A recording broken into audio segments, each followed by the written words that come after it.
కాకినాడ జిల్లా.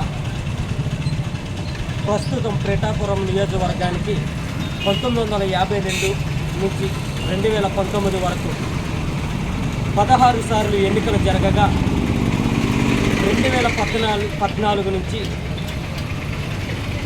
ఇక్కడ ఎస్విఎస్ఎల్ వర్మ వైసీపీ అభ్యర్థిపై 47,000 ఓట్ల మెజార్టీతో గెలుపొందారు. ఈసారి 2024 ఎన్నికలలో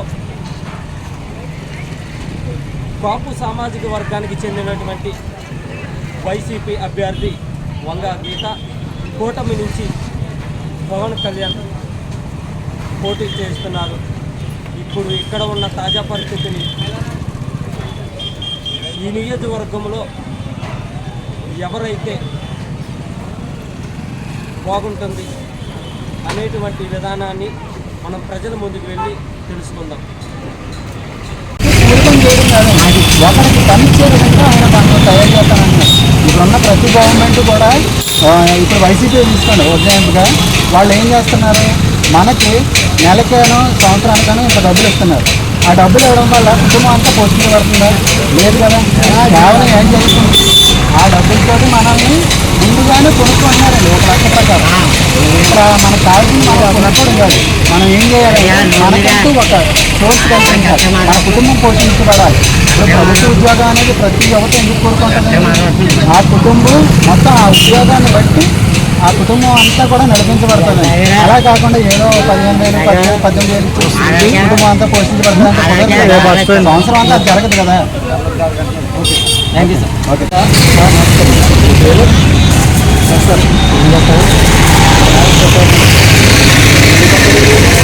పిఠాపురం నియోజకవర్గంలో 2024 ఎమ్మెల్యే అభ్యర్థి ఎవరైతే బాగుంటుంది?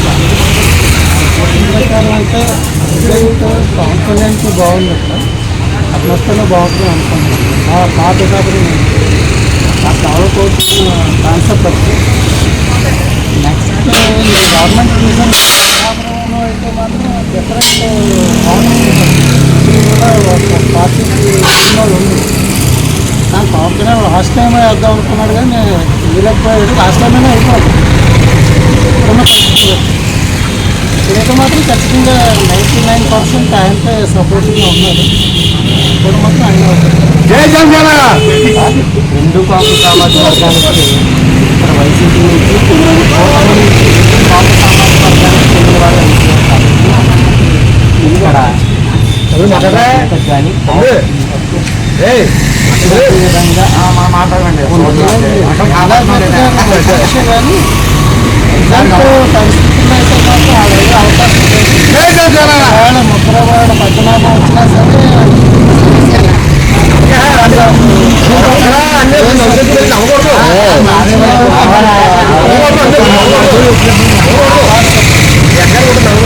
పిఠాపురం అధ్యక్షుడు ఇక్కడ పోటీ చేస్తున్నారంటే ఖచ్చితంగా పిఠాపురం ఈ నియోజకవర్గం పిఠాపురం నియోజకవర్గం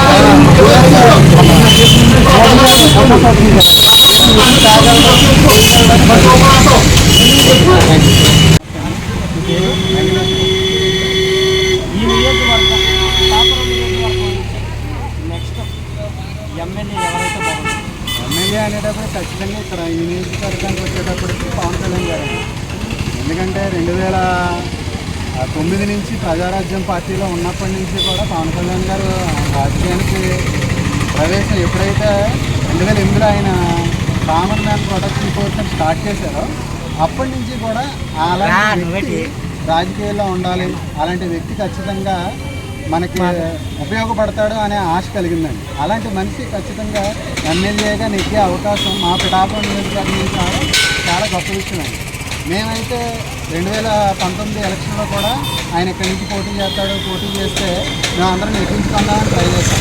కానీ మా దురదృష్టం వెంటాడి మమ్మల్ని 2019లో భీమవరం నుంచి గాజువాక నుంచి పోటీ చేస్తాం. అప్పట్లో కూడా ఆయన ఓడిపోవడానికి కారణం ఒక రకంగా మా చేతకాని కారణం.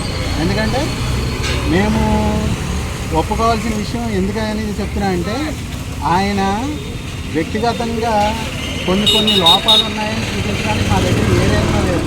రాజకీయంగా ఆయన ఏమీ లేదు అనే ఒక్క విషయం పెట్టుకొని మేము ఆయన దూరం పెట్టాం తప్ప మేమైతే ఆయన విషయంలో తప్పెట్టడానికి ఏమీ లేదు.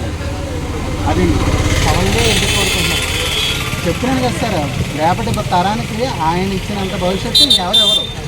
ఎందుకంటే ఇప్పుడున్న సిచ్యువేషన్లో ఏ రాజకీయ నాయకుడైనా సరే పదవి వస్తే సాయం చేశారు. ఆయనకి పదవి లేకుండా కౌలు రైతులకి ₹1,00,000 చొప్పున 30 కోట్లు ఇవ్వడం కానీ, లేకపోతే చనిపోయిన కార్యకర్తకి ₹5,00,000 చొప్పున ఇవ్వడం కానీ ఇప్పటికి వచ్చి ఏ పార్టీలో లేదు సార్. అందుకని ఆయన ఖచ్చితంగా నగ్గాలని మేమైతే కోరుకుంటున్నాం. నేను యువతలో కానీ ఇక్కడ ఉన్న ప్రతినిధులకు కానీ ఏ విధమైనటువంటి మేలు చేస్తారని మీరు అనుకుంటున్నారు? యాజ్పర్ ఆయన చెప్పిన దాంట్లో చెప్తానండి. నిరుద్యోగ యువత అనేది చాలా పెరిగింది. గత 10 ఏళ్ల బట్టి చూసుకుంటే, అంటే మన రాష్ట్రం విడిపోయిన తర్వాత మనకు వచ్చి కంపెనీలు అంటే ఏమీ లేదు. లేకపోయినప్పుడు మనకు ఒక విధంగా కొంచెం సపోర్ట్ ఇవ్వడానికి ఆయన ఏం చెప్పారు, యువతకు ఉపాధి అనేది ఆయన మేనిఫెస్టోలో ఖచ్చితంగా పెట్టారు. ఆ యువతకు ఉపాధి అనేది ఒక ప్లాంట్ పెట్టుకోవడానికి కానీ, ఒక మ్యానుఫ్యాక్చరింగ్ కంపెనీ